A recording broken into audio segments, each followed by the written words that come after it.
मेरे पाकिस्तानियों, एक बहुत बड़ी खबर कंफर्म हो रही है। मैंने आपको बताया था कि अगर यह खबर, जो कि कल एक ब्रेकिंग न्यूज थी, ये कंफर्म होती है तो जर्नैलों की गेम ओवर हो जाएगी। नाज़रीन किराम, रात गए बहुत दिलखराश खबर जो है वो इस वक्त सामने आ रही है कि भारत की जानिब से बाज़ाब्ता तौर पर ऑपरेशन सिंदूर का जो राग अलापा जा रहा था, उस ऑपरेशन सिंदूर 2.0 को भारत की जानिब से लॉन्च कर दिया गया है और रात गए भारत ने बलूचिस्तान पर बहुत बड़ा अटैक किया है। मर्तबा फिर से भारत ने खून की होली खेलना शुरू कर दी है। ये हो नहीं सकता कि यहां से चीजें वापस आ जाएं या पीछे आ जाएं। ये बात ध्यान में रखें, 77 साल तारीख में ऐसा नहीं हुआ है, ऐसा नहीं हुआ है। ये जो लाइन क्रॉस हो गई है, ये किसी भी मसलहत से, डायलॉग से, या कोई अमेरिका कह दे या मार्को रूबियो कॉल कर दे या ट्रंप कॉल कर दे या चीन तो खैर नहीं करेगा, जो भी कॉल कर दे ये उससे खत्म नहीं होगी, खत्म नहीं होगी। ये सिर्फ जवाब नहीं है बल्कि बदला है। जो कुछ भी इंडिया कर रहा है, ये क्या अकेले कर रहा है या इसके पीछे एक और जानवर खड़ा है? बाजार नजर आ रहा है कि एक और जानवर खड़ा है। पाकिस्तान का सबसे बड़ा दुश्मन कौन है? जमहूर या फौज? 94%, ये जरा नियर टू रियलिस्टिक है।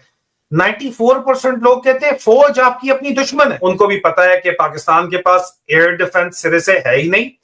हम अपने वो मिसाइलों से इनको पूरे पाकिस्तान के अंदर कहीं भी मार सकते हैं। जहाजों पे PL-15 इनके लगे हुए हैं, तो जहाजों में आपने स्टैंड ऑफ डिस्टेंस के ऊपर ही रहना है। आपने काम ही इस दफा वो करना है जो कि वो तय कर चुके हैं। अगर आपके पास एयर डिफेंस होता तो फिर मैं आपको बता चुका हूं कि आपके जासूसी नेटवर्क रूस में क्यों पकड़ा गया है, क्योंकि वो जदीद एयर डिफेंस का निजाम स्मगल करना चाहता है, जो कि चाइना ने आपको जाहिर बात है देने से इनकार कर दिया है। मैंने तारीख पढ़ी है दोरी तेरी। देखो बात सुनो, जिस मुल्क में दूध और बेसन खालिस नहीं, दवा ग़िज़ा खालिस नहीं, वहां की तारीख भी खालिस नहीं। झूठ है। ये 27-28 करोड़ का मुल्क इस वक्त जहां खड़ा है, तो उसमें अवाम को देखो। जैसे हमारे पूरी भी ट्रेन पे हमले हुए हैं, टीटी भी कितने हमले कर रही है। हमने तो नहीं इस तरह जाके कहा कि भी हम तो आप पे मिसाइल मारने लगे हैं या हम फलाना मुआहदे की जो है ना। नहीं, वैसे जब बलूचिस्तान में इशू होता है तो सीधा ये डायरेक्ट कहा जाता है कि जी इसके पीछे है, लेकिन इस तरह के इंतहाई कदम उठाना, जंग हम हमला कर देंगे, हम यूं कर देंगे, हम तो नहीं इंडिया के साथ ऐसे तोपों के मुंह रुख करते। तो अभी पिछली वीडियो में आप ही कह रहे थे कि करो जंग, आज आप कह रहे हैं। वो सर देखे, इंडिया वालों ने कहा है ना। अच्छा। मोदी ने कहा है कि जी हम सिंध ताश मुआहदा खत्म करके पाकिस्तान पर हमला कर देंगे और ये कर देंगे और जनाब कराची की बंदरगाह को बंद कर देंगे। दुनिया की 5वीं बड़ी इकोनॉमी है और इधर एक कैश स्ट्रैप्ड कंट्री है जिसके पास जो है वो यानी IMF के पास जाके हम तरले मिन्नतें करके हम कर रहे हैं।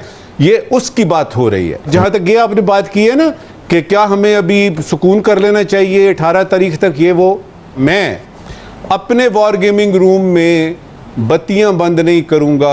24/7 तक बत्तियां जलेंगी। किसी वक्त भी वो कुछ कर सकता है। अमेरिका से क्या सैंक्शंस करेंगे हिंदुस्तान को? कभी नहीं। भाई हमें याद रखना चाहिए, जैसे आपने शुरू में किया था, अमेरिका उनका स्ट्रेटेजिक पार्टनर है, उनका मिलिट्री पार्टनर है। तो हिलाली साहब, ऐसा भी तो होगा कि जब वो टेररिज्म पर बात करेंगे तो हम भी उनको बताएंगे कि कुलभूषण इधर है या पाकिस्तान में ट्रेन का इंसिडेंट होता है, तो दोनों सतह पर जब दरमियान में बैठकर बात होगी तो आपको लगता है कि ये डेडलॉक मजीद बढ़ जाएगा? आप क्या समझते हैं वो कभी मानेंगे?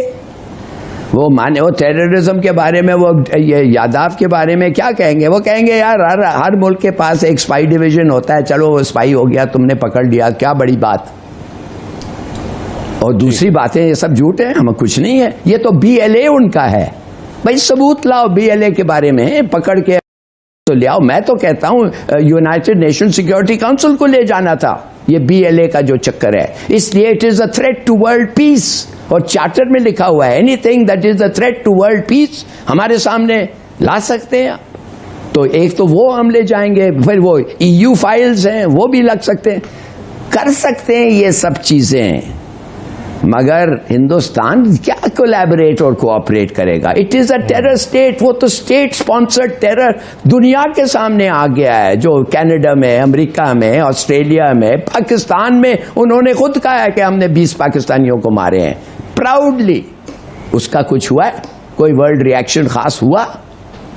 तो ये सब बातें मेरे ख्याल में हम लोग सोच रहे हैं, मगर कश्मीर पे आई डोंट थिंक इंडिया और खास तौर मोदी बात कर सकता है। इसलिए उसने कहा है कि आफ्टर 370 और 35A कश्मीर भूल जाओ। The only one thing to talk about Azad Kashmir वो हमारा है, अब वो हम फौज से लेते हैं या वो खुद दे देते हैं, इसके बारे में बात कर सकते हैं। भारतीय मीडिया जो है वो नाच नाच कर उससे घुंघरू तोड़ दिए हैं कि तारीख की लंबी तरीन जंग उन्होंने छेड़ ढाली है।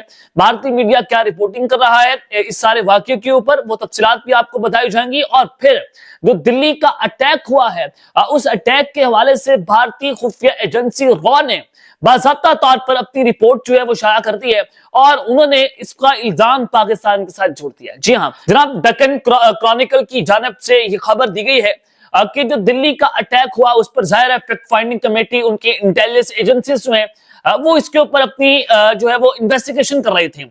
अब दिल्ली अटैक हुआ, फिर उसके बाद श्रीनगर के अंदर पुलिस स्टेशन पर हमला होता है, उसको भी दिल्ली अटैक के साथ भारत की जानिब से जोड़ा गया। तो मैंने आपको बताया था कि आप पुलवामा भूल जाएंगे, आप पहलगाम भूल जाएंगे, जो अब की बार भारत करने जा रहे हैं कि ये पाकिस्तान पर इतना बड़ा इल्जाम लगाएंगे और फिर अपनी खुफिया एजेंसियों का सहारा लेंगे, पाकिस्तान पर इल्जाम लगाया जाएगा। जैश-ए मोहम्मद, लश्कर तैयबा, आज भी भारतीय मीडिया इसके ऊपर बात कर रहा था कि आसिम मुनीर साहब ने, हमारे फील्ड मार्शल ने इनके साथ पिछले हफ्ते जो है वो एक अहम तरीन मीटिंग की है और फिर जो राजौरी का सेक्टर है और फिर जो पूंछ सेक्टर है वहां पर टेररिस्ट ग्रुप ने इन्फिल्ट्रेट करने की कोशिश की हमारी सरहद के अंदर। इस तरह के वाकयात जब भारत जो है वो पूरा वॉर नैरेटिव बना रहे हैं।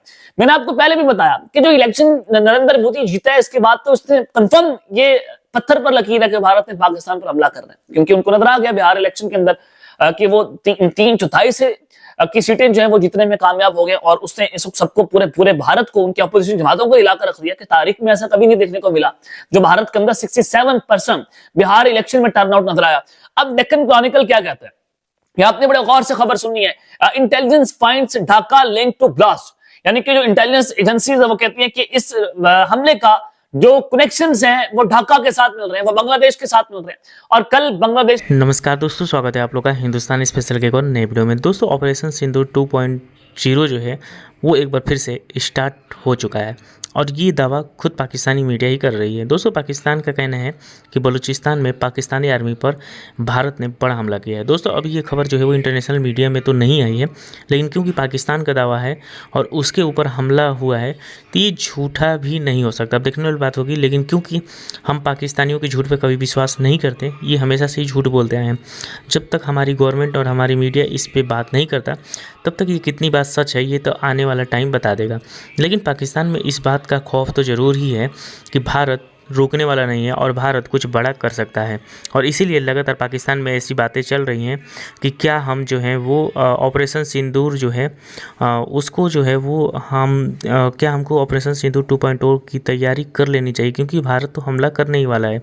और वैसे भी जब बिहार में इतनी बड़ी जीत मिली है, आपने देखा, तो उससे एक बात तो साफ पता चलता है कि जो गवर्नमेंट अभी हमारी है उसके साथ लोग जो है वो कंधे से कंधा मिला के चल रहे हैं। और जब बात आती है इंडिया पाकिस्तान वॉर की, तब तो जो खिलाफ भी होते हैं उसमें से 80 to 90% जो है वो भारत के साथ होते हैं। 10% आपको पता ही है कि ऐसे लोग हैं जो कि भारत में रह के भारत का खाते हैं और पाकिस्तान के कहने पे यहाँ पे आतंकवादी हमला करते हैं, जैसा कि अभी दिल्ली ब्लास्ट में हुआ। और कई जो नागरिक हैं, कई जो मुस्लिम नागरिक हैं वो पकड़े गए हैं। तो दोस्तों कहीं ना कहीं ये चीज़ तो समझ में आती है कि पाकिस्तान इस बात से डरा हुआ है कि जो मैंडेट मिल रही है नरेंद्र मोदी को, उससे नरेंद्र मोदी जो है वो काफ़ी ज़्यादा जो है वो अग्रेसिव पाकिस्तान के खिलाफ हो सकते हैं। और अभी आपने देखा कि 2 और न्यूज़ जो आई है उससे भी पाकिस्तान में हड़कंप मचा हो। जैसा कि आपने देखा कि हिलाली बोल रहा है कि जो अमेरिका है वो भारत के बहुत करीब है। ये दोनों के बीच में जो अभी ऑपरेशन सिंदूर के बीच में जो डोनाल्ड ट्रंप और भारत के बीच में जो तलके बढ़ी वो इसलिए क्योंकि वो व्यापार के लिए करना चाहता था। लेकिन अगर हम स्ट्रेटेजिक तरीके से देखें तो इंडिया और अमेरिका शुरू से ही साथ में रहे हैं और आगे आने वाले दिन में भी रहेंगे। दोस्तों अभी आपने खबर देखी थी कि एस जयशंकर जो है वो अमेरिका पहुंचे और जो हमारे नेवी चीफ है वो भी अमेरिका पहुंचे। इससे साफ समझ में आता है कि कुछ न कुछ तो बड़ा होने जा ही रहा है। और भारत जो है उसने साफ कहा था कि पाकिस्तान का हाथ मिलते ही हम पाकिस्तान पर अटैक कर देंगे। दोस्तों जब दिल्ली ब्लास्ट की रिपोर्ट आई उसमें ये भी कहा गया कि इसमें जैश-ए मोहम्मद जो कि पाकिस्तान के एक आतंकवादी संगठन है उसमें इसका हाथ लगता है, लेकिन फिर भी भारत ने उस पाकिस्तान का नाम नहीं लिया है। तो अब देखने की बात होगी कि भारत पाकिस्तान का नाम कब लेता है और सीधा सीधा अटैक पाकिस्तान पर कब होता है। तो दोस्तों आज की वीडियो में इतना ही। वीडियो को लाइक और चैनल हिंदुस्तानी स्पेशल को सब्सक्राइब कर ले, क्योंकि हम आपके लिए इंटरेस्टिंग वीडियो लाते रहते हैं। मिलेंगे से न्यू वीडियो साथ, तब तक रहिए हिंदुस्तानी स्पेशल।